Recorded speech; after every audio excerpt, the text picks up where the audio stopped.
So welcome everybody. I'm delighted to welcome you to our 22nd Winged Wednesday webinar. And this week we are really lucky to have Marie Claire Dusabe talking to us about her work, her conservation work and research in Rwanda. And Claire is a passionate scientist and conservation biologist who does leading on the bat research and conservation work in Rwanda with an award-winning conservation organization I'm sure probably a lot of you have heard of, the Rwandan Wildlife and Conservation Association. Claire has successfully been developing the effective methods to generate information needed to help protect threatened bats in Rwanda. Claire has devoted a large amount of her time and energy to developing this program from the ground up.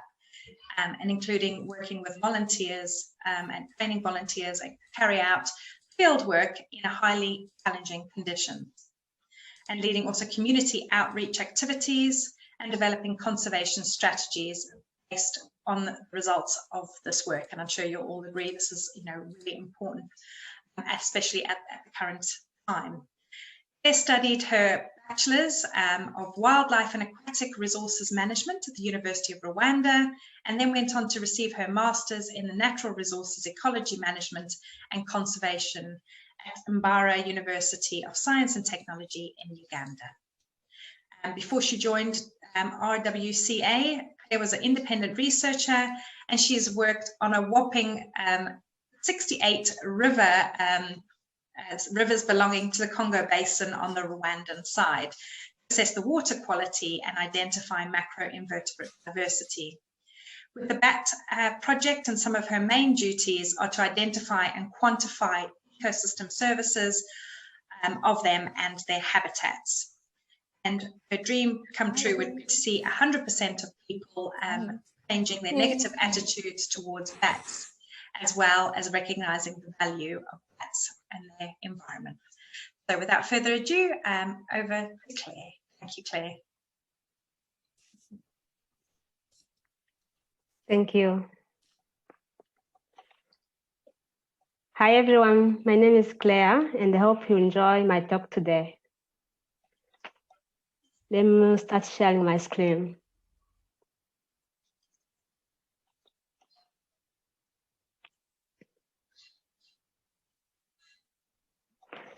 As Rachel introduced me, I am a biologist and conservationist who is working on bats in Rwanda, in the Rwanda Wildlife Conservation Association.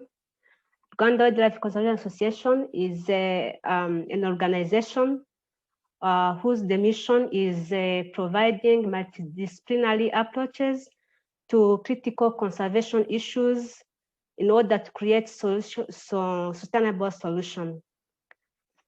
BAT project is one of RWCA's projects. The main objective of BAT project is to identify and quantify ecosystem services BAT provide, and which help us to raise awareness of bats in order to bring community on board. Let's start on bats of Rwanda. In Rwanda, we have more than 50 species of bats, which are in two categories. We have insectivorous bats and fruit bats. All these bats play a big role and provide ecosystem services. For example, as we already know, insectivorous bats play a big role in destroying so many crop pests, and they provide their guanos are really good fertilizers. And for fruit bats, we know that they can play a big role in dispersing seeds in nature and pollination. RWCA has played a big role to show this important, as we'll see in the next slides. These bats of Rwanda prefer different habitats. Some live in caves, others in houses, either those abandoned houses and houses which where people live, and some others live in the trees. And they are really facing different threats because so many people have bad perception toward bats. they tend to believe that bats are evil, and that bats really can cause them different disease. And another challenge we have here in Rwanda, so many bats, like especially these fruit bats, live in the trees, and their trees lands are privately owned. So people cut their trees, and it's difficult to tell people not to cut their trees. So we are facing those challenges, and we are trying to work hard to help these people to understand the important role of bats so that they can help us to protect them. RWCA is doing a lot to help people to understand that bats are important. So what we are doing, we are trying to document and generate missing information on bats and quantify the ecosystem services to show people how bats are really important. And we focus on straw-colored fruit bats. The straw-colored fruit bats are the fruit bats which are abundant and highly distributed here in Rwanda.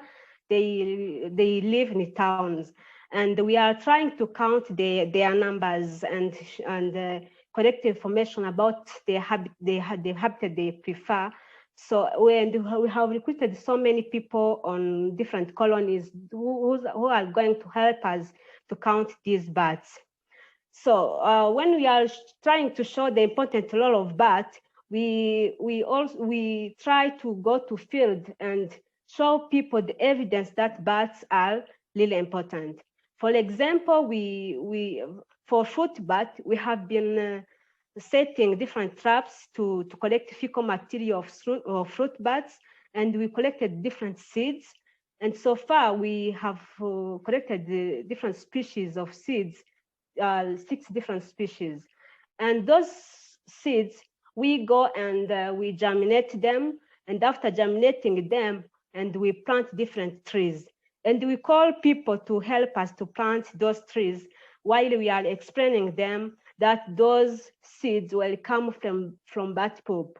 So people really understand, and that the bats are important when we are showing them that these trees are a result of bat, or bat important because they are dispersing seeds in nature. For insectivorous bats, we also did a number of field works to collect fecal material of insectivorous bats, and those fecal material, we send them to our collaborators in US from University of Arizona, where they helped us to identify the part of insect that were found in the fecal material. And we found that in those fecal material that they were major agriculture pests. For example, we collected fecal material from 65 species in east of Rwanda, where we found that 60% of insects found in the fecal material were pests. You can really understand that when people get to know that 60% of insects that bats consumed were pests of major agriculture importance, they really understand that bats are important. Also, in the north of Rwanda, we also collected the fecal material from 11 bats, and from different bats. Then 11 species of insects we found in the fecal material, 63% of them were pests. So it's really important to show this result because people understand, and that bats are important. In Rwanda, even in the surrounding countries, we rely on agriculture. And if bats can contribute this a lot to destroy agriculture crop pests, they can really have a value, and farmers can contribute in protecting them. In RWCA, we value bringing community on board. We work closely with community. For example, we have been doing campaigns. We have been doing campaigns, for example, in where bat colonies are, to try to explain to people the importance of bats. The campaign we do, for example, in community, we go with different people, our staff, and we go with musicians, and we try to call people, and the people, when they hear music, they love it. then we try to put some messages of bats, and the people, when we tell them that we are going to give you competition and there are some prizes, they pay attention, they be attentive, and they get messages, and the people really love this. And we have been also working with primary schools, labeling bat colonies. And the kids really love this because they also go with some prizes and we set competitions, and kids really love this. And we are also trying to set bat conservation youth clubs in different schools labeling bat colonies. And it's really important because we are focusing on kids. Kids are the ones who pass on colonies and see bats and ask themselves, what are these animals? And sometimes they tend to throw stones on bats. But when we educate them, they really get to understand, and they take home message, and they tell their parents the importance of bats. Like I told you, we are trying to focus on monitoring the straw-colored fruit bat. We are focusing on these bats because they really play a big role in dispersing seeds, and they are abundant and highly distributed here in Rwanda. In so many towns here in Rwanda have colonies of straw-colored fruit bat.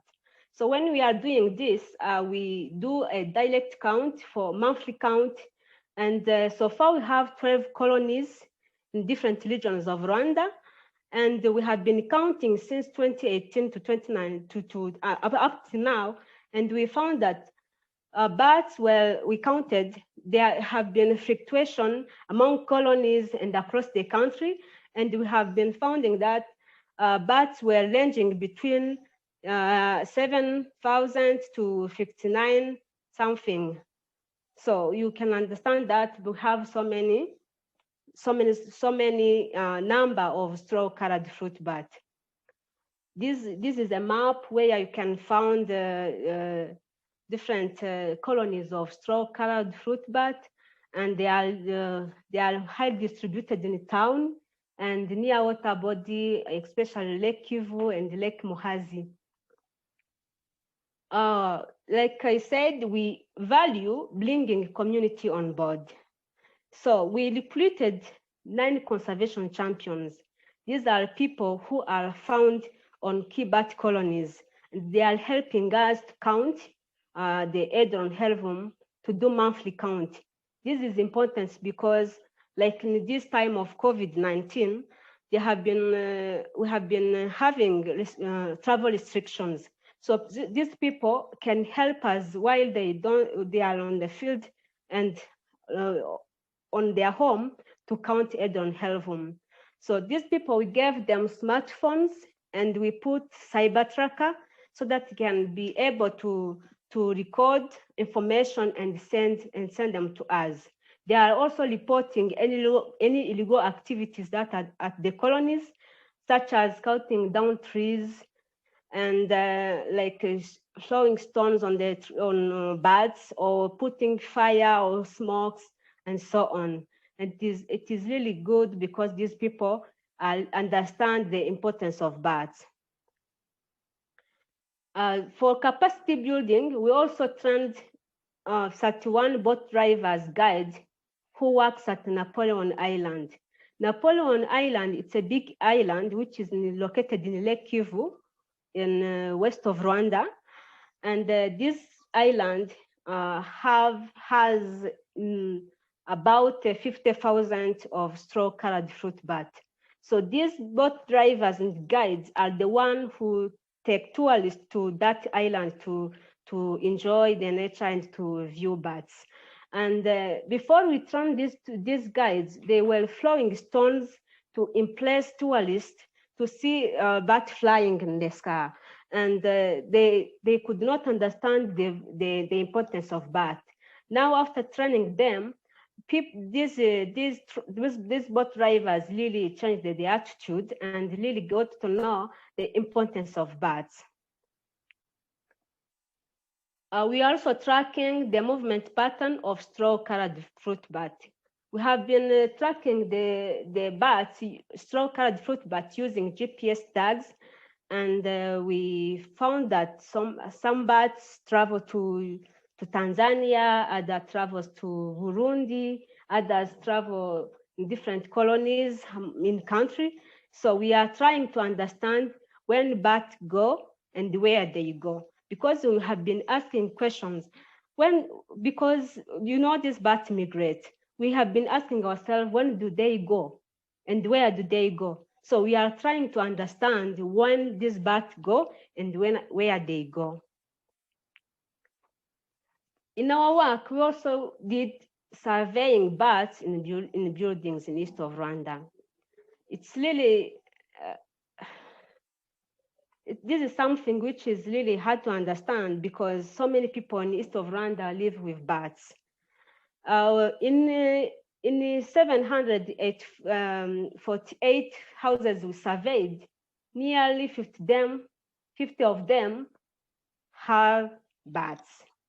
And we try to give them questionnaires to see if they see dead bats, if they eat bats, if they were scratched by bats, if they can't get contact with bat feces or urine, if their children interact with bats, how they cover their food and water.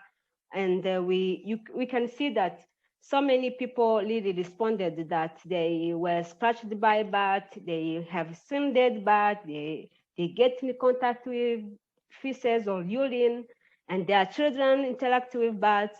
So we are trying to develop a model how we interact with these people and try to teach them how they can live safely with bats, even though it is difficult. So we also think about to create a safe alternative roosting area for insectivorous bats, because there are so many insectivorous bats which live in a bat which cohabit with people. So far we have built 5 bat houses which we install in different area, and some were in east of Rwanda, another one we have here at our office. It's a trial. We are trying to start to see if these bat boxes are going to be successful. We have so far there's the one which was successful, which have bats. And we are doing cave protection. Here in Rwanda, especially east of Rwanda and in the west, we have so many caves, and those caves, people use them for meditation and for prayers. We used to visit these caves, and we could find people there like spending like weeks and months there praying. So, and the bats are there. So we have been thinking about how can we help these people to not use these caves for the sake of bats, security of bats, and for their security, because they in any way they can cause bat disease, and the bats can also cause them disease. So we chose 2 caves in east of Rwanda. We recruited 2 community members as champions to take a role in monitoring those caves, and to be recording people who want to enter the caves for prayers and for meditation. And these 2 people are sending us information, telling us these people do have a number of people who enter caves, and we are trying to tell people not to enter the caves for not disturbing bats. So we also developed information board at the cave entrance to tell people the role and the importance of bats and why they shouldn't enter the cave for not disturbing bats. So we are really trying. What we also do is contribution to bat habitat.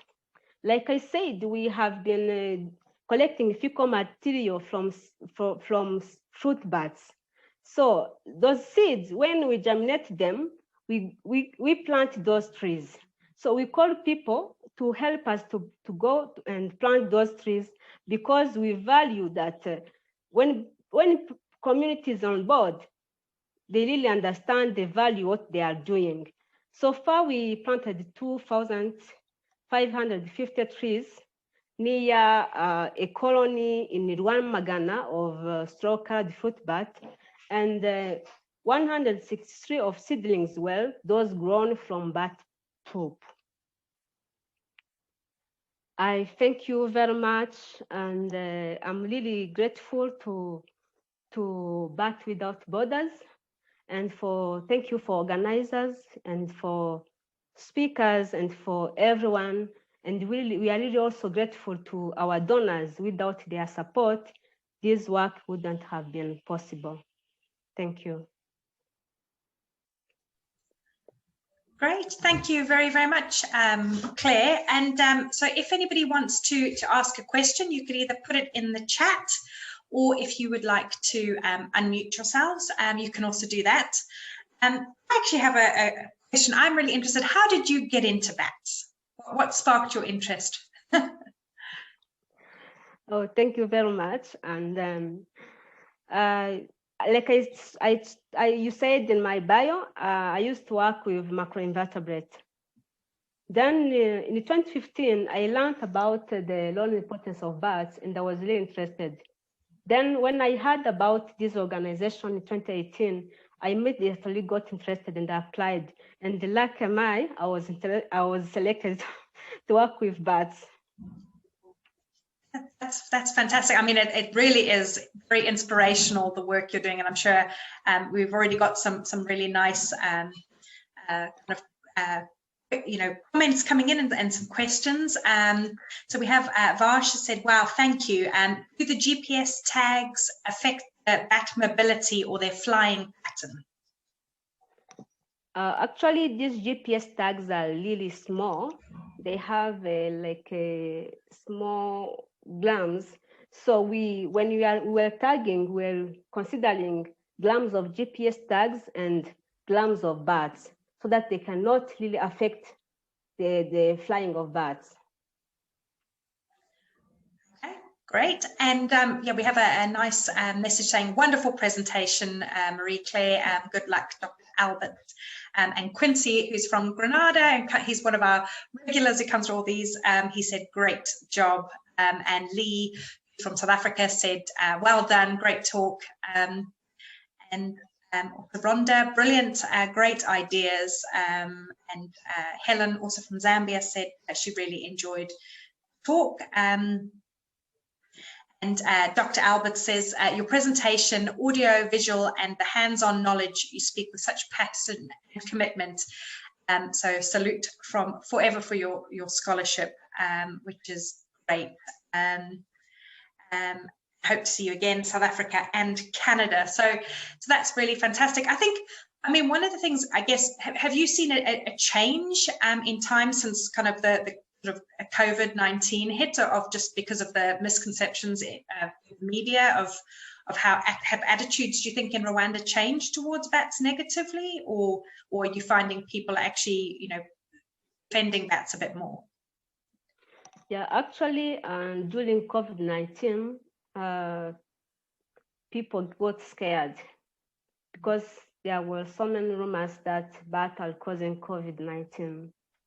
So it was our time as an organization working on bats to try to raising awareness and telling people that bats of Rwanda, our bats are not causing COVID-19, and trying to tell them the importance of bats so that they can help us to understand and protect them. Yeah, people change their attitude. Yeah, I mean, it really is incredible, the amount of public engagement and working with so many schools and actually it's a really good idea, like you're saying, about what's worked well for you is kind of competitions and prizes, so getting people interested. And just from a sort of early career perspective, and especially as there's a lot of us very passionate about, especially women in science, I wonder if you have any tips or advice on how you think we can get more kind of early career ecologists interested, because certainly in Southern Africa sometimes we struggle to get people who want to take on bat research projects and engagement. And yes, I just wondered if you had any insights. Yeah, actually, like you have been saying, women are still feeling themselves to enter the science. So as an organization here, we are trying to, what we do, we also value gender balance.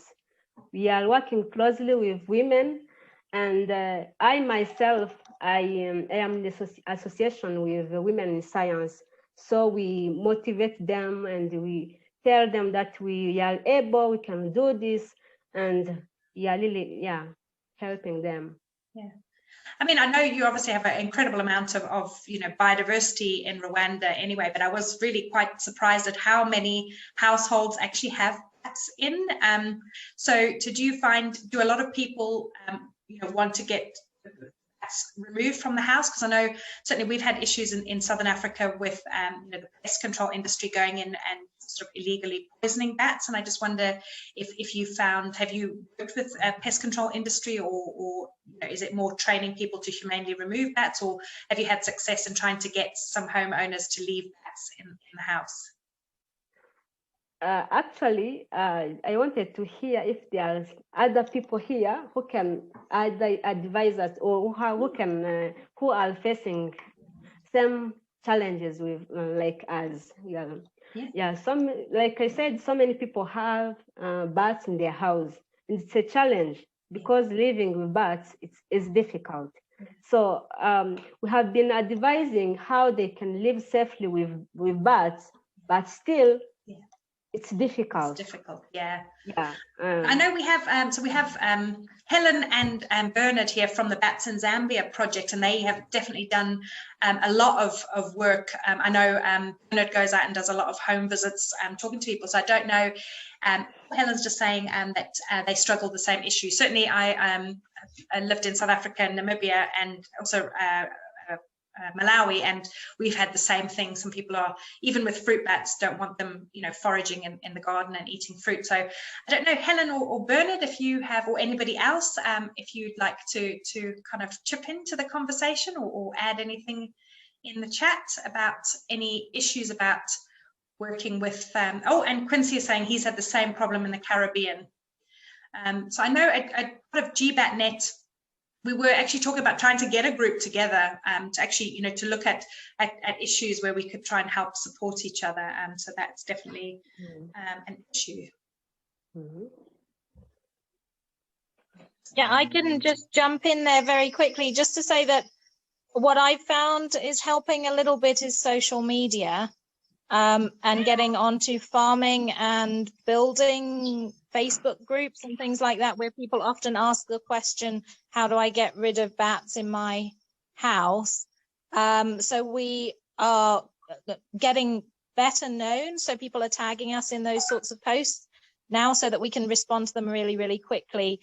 And basically we provide links to evidence on how bats are useful and such like. So we're finding that that's quite helpful, but obviously it's a long-term thing that we've got to keep going with.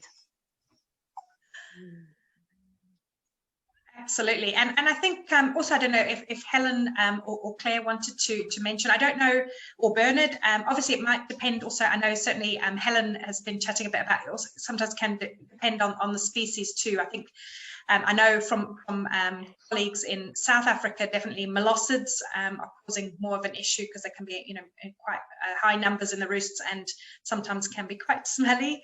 I know Helen has helped to humanely exclude a roost near where she lives in near Lusaka, and has put up, alternative bat boxes. So I don't know if you wanted to chat about that, Helen. Yeah, definitely. We have our biggest issue with molluskids, and it is really difficult, mainly because of the structure of the buildings that people live in, with the tin roofs, with the concrete walls, where there's gaps between the concrete. And so it is a really difficult thing. Generally with thatch houses, people tend to tolerate smaller numbers of bats, but when they get into the tin roof buildings, they're really difficult. So I don't know if you also find that in Rwanda. Yeah, absolutely. Even as you are facing some problem with molluscidae.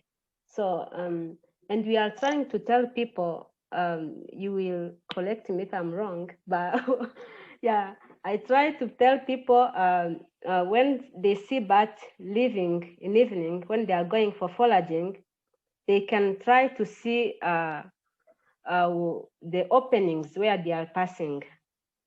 Then when they, after leaving, they can try to, like to how can I say?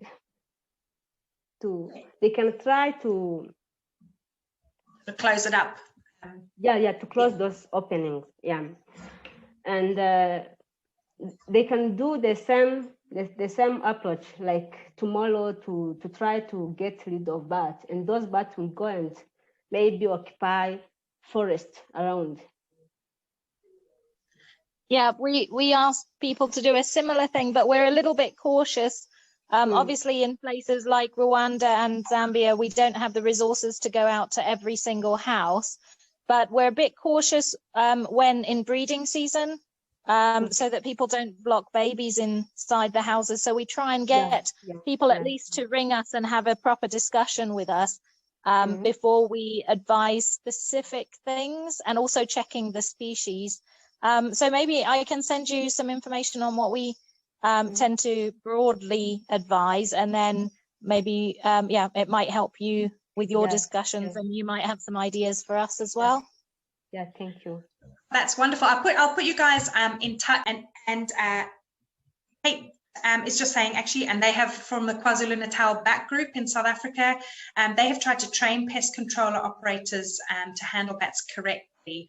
And Kate has a lot of experience. Actually, the KwaZulu-Natal Bat Group has been going for 25 or maybe even up to 30 years, and they've run this training course quite often. I think Olivia wanted to talk something. So it's really so nice, wonderful to be on this network and be able to share the work we've been doing. And thanks, Claire, for a very wonderful presentation. I was sitting just at the back, like listening. So Rwanda Wildlife, as she explained, we are really trying to making a difference to species that are not receiving much of the help. We believe every species counts. So while like the world looks at so many other big species, we are trying to go deep and find other species like bats that are nearly forgotten, and we try to raise them on a map and put them really into the focus of species that need help. So like Claire explained, we've been doing a lot of work in terms of we do research, but much of our work is really focusing a lot on actions, actually, like to raise awareness, to really show bats that bats are worth a lot. We cannot afford losing them. And actually, if we can save bats, we are saving a lot services, and we are saving, we're even minimizing the risk. You know, people get scared of disease and everything. I'm a veterinarian. I've worked in the field of disease surveillance, but I do believe that the biggest problem that we have is not bad. It's just actually people. So if people can reduce the threats we are putting to our biodiversity, to our bats, we minimize all of those risks that we are thinking of, we are scared of. So that's our main message that we take out. We try to use evidence that are really real evidence, like the research that Claire is reading, to showcase, and the things that are made in Rwanda, so that people really can trust not only the literature that we can bring, but also tell people, hey, this is what we have found out, and actually bats are doing this every night that we are sleeping. So that's what we are trying to do, and we are trying to protect a lot of roost, like for Eidolon helvum, also some caves. And then finding a way to promote coexistence, safe coexistence with bats, like Claire was explaining. I realized you asked some question about the GPS tags. It's been a wonderful study, it's still ongoing. And I know there is always the fear that bats or other species that when we're using such technology can be a challenge to that species. But we were careful at selecting bats. I remember when we were in the field, we captured let's say 30 bats just to select only 5 individuals to the males that weigh a lot, and so we always look at the portion. Like there are some recommendations of like for such like the the weight of the tags, which bird you should target. Yeah. So yeah, we've been carefully really taking care into that, because we really care for these birds. Like data can come after the health of the animals. Yeah. So, and the other thing I wanted to comment on is COVID. COVID came with a lot of negative media. Really, it was overwhelming, and bats were the center of everything. But it was also an opportunity. So we used the opportunity to really go out. And Claire, at the beginning, she was in different campaigns, and we also organized radio talk, television talks, to make sure like really we can reduce the fear that people have towards bats. So yeah, it's been a long journey, and actually like working with bats, some people, starting from our country, some people don't understand, why do you work with bats? So that's the first sentence that we want to take out. Just, yes, like I say, oh, you are working with bats. We want people to say, oh, that's good, instead of asking us, why are you working with bats? But also it's challenging also to secure funding to really do the work. So, but we are fortunate to have like a team like Claire and our other colleague Innocent, and who are really committed, and who no matter what, like they are dedicated to making a difference. And the recent addition to the community conservation champions, like those people we have selected at key bat roosts, it's going to be really a huge addition, because they will be educating, monitoring, and we hope we are going to have an increased awareness in those communities where they are, but also maybe protect even much better the bats that roost in those trees, and collect my useful information. And this is also a very cost-effective way. We don't have to travel to the roost all the time. If you have ambassadors there, they are going to do the work. So yeah, we are committed, and we are really looking for more, like a capacity to do even more. We want to protect bats better in our country, maybe even beyond the country. Thank you so much.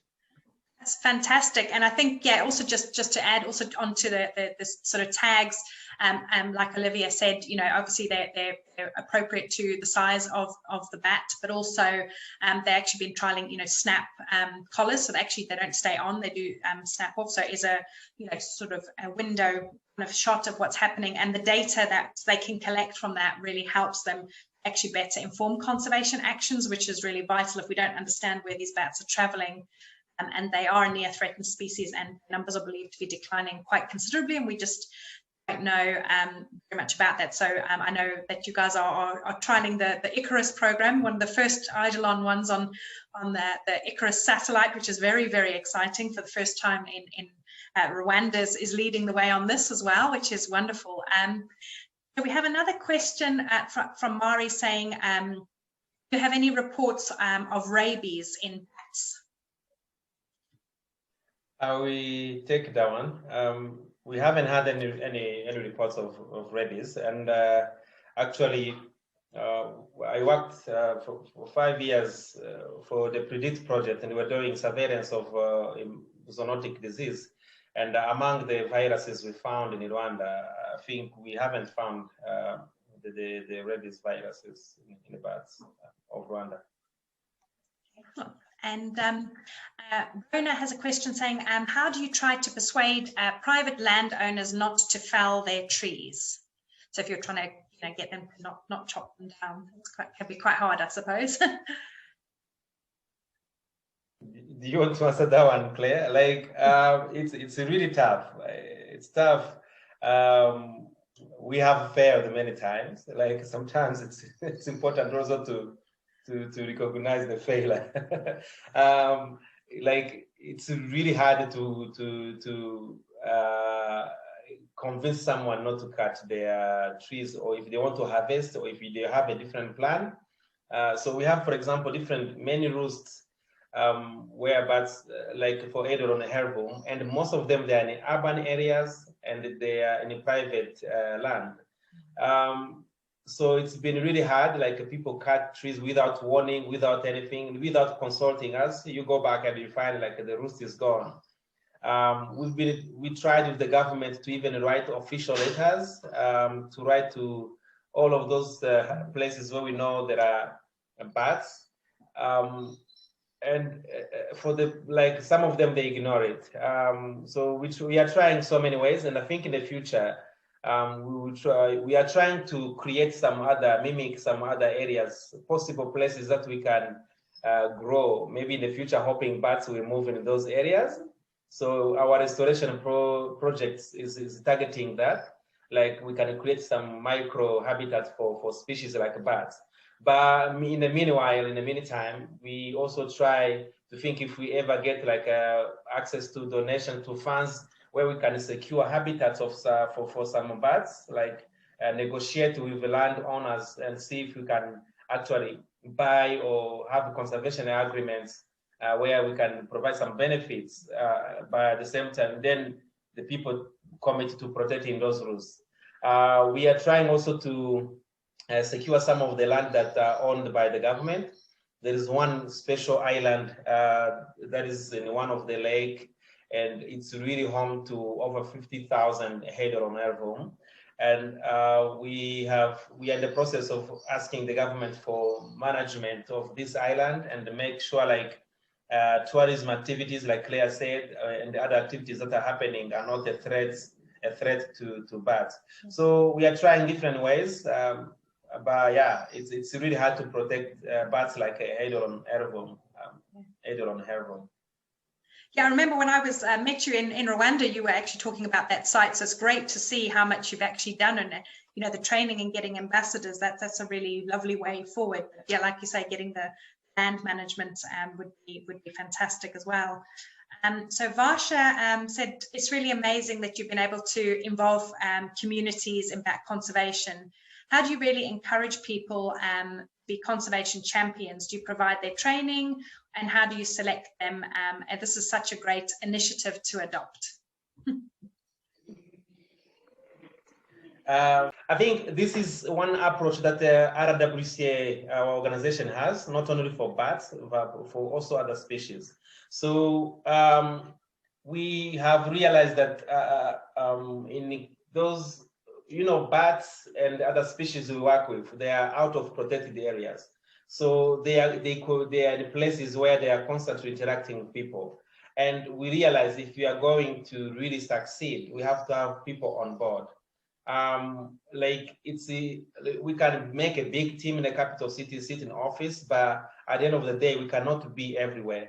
And we actually recently during COVID time, we ran a big lesson where, like, we were with COVID, with lockdowns, we were all like locked in our houses, and we received some cases of calls and people like the community asking us, hey, there is an animal, there is a crane, has been taken by someone in their house.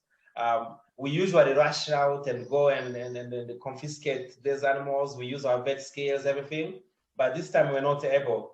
We're trying to get like some travel clearance, permission, but by the time we have not yet even succeeded to get the permission, the community champions, they had like taken those cranes and reunite them with their parents.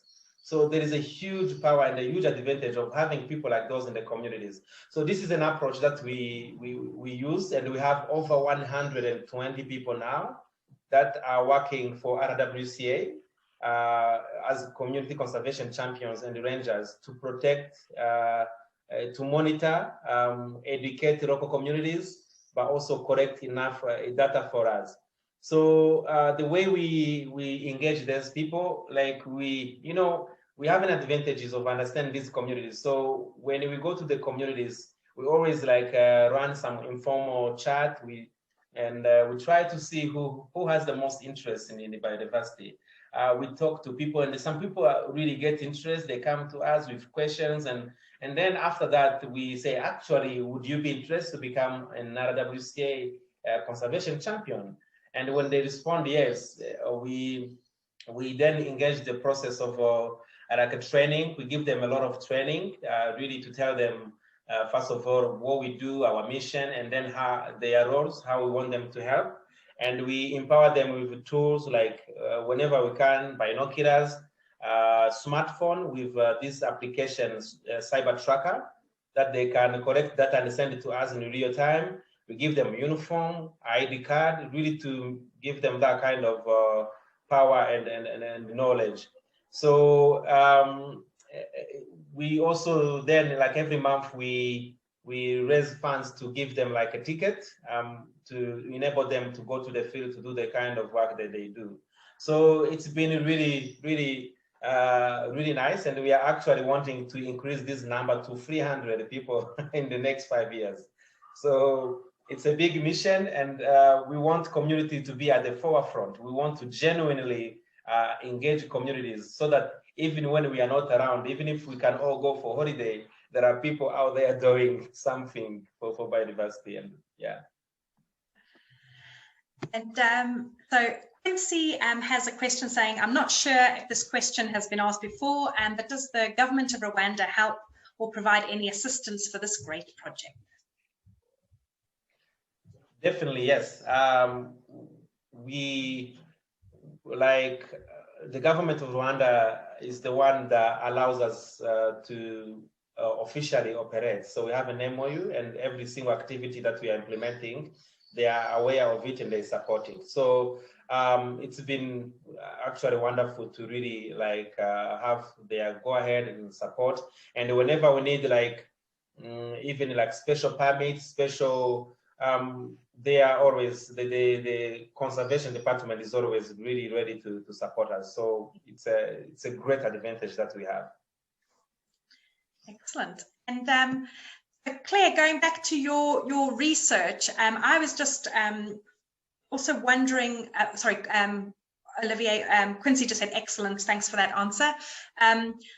You also, obviously, you're doing kind of fruit bats and also insectivorous bats dietary analysis, and I was just wondering how difficult is it to collect guano, and has it mostly been from Eidolon, or have you done guano collection from other fruit bats?